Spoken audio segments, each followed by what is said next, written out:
te dio la razón. Juan Luis, abogado, gracias, buenos días. Buenos días, Alejandro, qué gusto saludarte, ¿cómo estás? Igualmente, gracias por tomar la llamada. ¿Cómo entender que Elbester Gordillo fue exonerada? Es difícil, hay que entender que bueno, la sociedad está muy lejos de poder entender las cuestiones técnicas jurídicas que pudieran valorarse en un expediente, en una situación, en un asunto. Pues sí, hace 5 años, me acuerdo bien, en el estudio contigo platicábamos sobre este tema y advertía que efectivamente iba a salir en libertad. ¿Por qué iba a salir en libertad? Por falta de pruebas. Recordaba el comentar que se utilizó esta figura de lavado de dinero porque era el Estado quien podía intervenir, o sea, que podía presentar la denuncia y darle seguimiento para después llegar a su captura. ¿Cómo entender?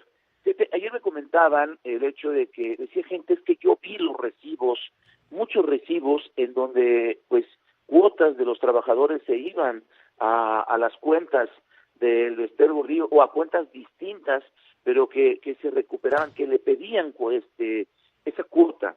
Efectivamente ese recibo, al parecer, pudiera ser una prueba para efectivamente decir que se hizo de un dinero ilícito, y al contrario, este recibo, y lo platicábamos, este dinero que llega al Elbester Gordillo, pues tiene un origen totalmente lícito, que es una cuota a un trabajador. Entonces, realmente los líderes sindicales pues tienen el dinero que viene del trabajo de una persona y que esta persona da a la administración del sindicato, ¿sí?, para efecto de tener ciertos beneficios dentro de esta figura, ¿no? Entonces, realmente pues no había lavado de dinero, se utilizó el lavado de dinero para poder políticamente tener a esta mujer en la cárcel, independientemente de la cuestión de defraudación fiscal, que simplemente pues también era ver cómo esta figura que es el sindicato podía o tenía todo claro respecto a sus impuestos.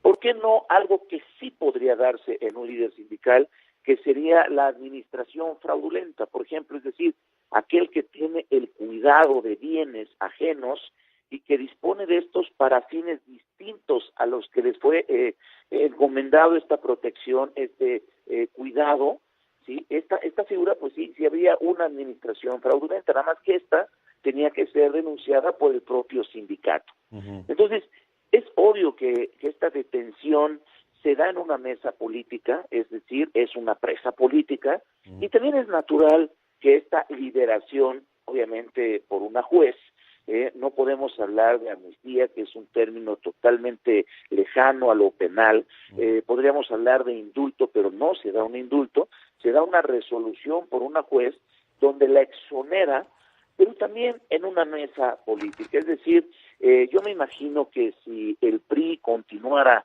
en el poder, hubiese ganado las elecciones, pues a lo mejor la maestra le quedarían 3 años, 2 años, en lo que pues se sigue ejerciendo esa presión política, ¿no? Entonces, pues por eso se advirtió, porque técnicamente hay veces, es decir, no había delito ni siquiera en el momento en que se detuvo, ¿sí? Y así hay tristemente en este país, y hay que decirlo, con un sistema anterior también, con un sistema inquisitivo, pues era muy fácil detener a una persona sin tener los elementos necesarios, el conocido juez de consigna que te va a librar una orden de prisión, y bueno, pues después los diferentes instancias que se alineen a una situación. No solo el Elbester Gordillo, que para la gente pudiera no entender el por qué está en libertad, sino hay mucha gente también inocente, presos políticos, que efectivamente, utilizando el sistema, pueden estar en la cárcel sin haber cometido un delito, como hay gente que cometiendo delitos, pues está totalmente en libertad, porque políticamente se resuelve en cuanto a la influencia del poder ejecutivo a un poder también judicial hasta cierta forma corrupto. Pues vaya, sí es difícil entender, los abogados evidentemente son expertos en esto. Yo recuerdo bien aquella entrevista hace 5 años en que me decías, Elbester Gordillo va a salir en libertad. Se tardaron 5 años y justo es cuando viene el nombramiento del presidente electo, y eso deja todavía más claro que se trató de un asunto más político que jurídico. Es decir, nadie está diciendo que tal vez no había elementos para procesar y tal vez sentenciar como culpable a Alvester Gordillo. Simplemente esos elementos no se probaron, no se aportaron, y lo que había no fue suficiente para una sentencia condenatoria. Así es, Alejandro, y es bien importante. ¿Por qué antes del nombramiento? Porque en unos años, o ya casi inmediatamente, y sobre todo en México, sí hay el discurso oficial de decir, discúlpenme, yo no era ni siquiera presidente electo cuando esta mujer o Alvester Gordillo obtuvo su libertad.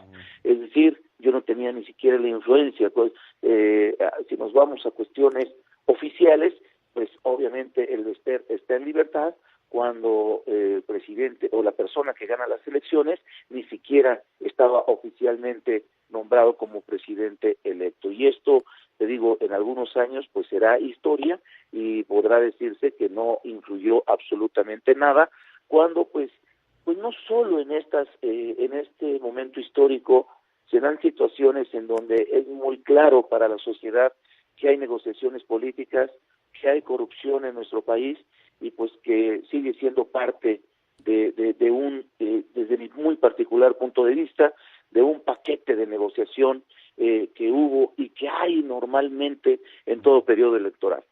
De acuerdo. Bueno, abogado Juan Luis Montero, gracias. Gracias a ustedes, mucho me dio gusto saludarte. Igualmente, gracias. Al auditorio. Gracias, Juan Luis Montero, abogado penalista, socio de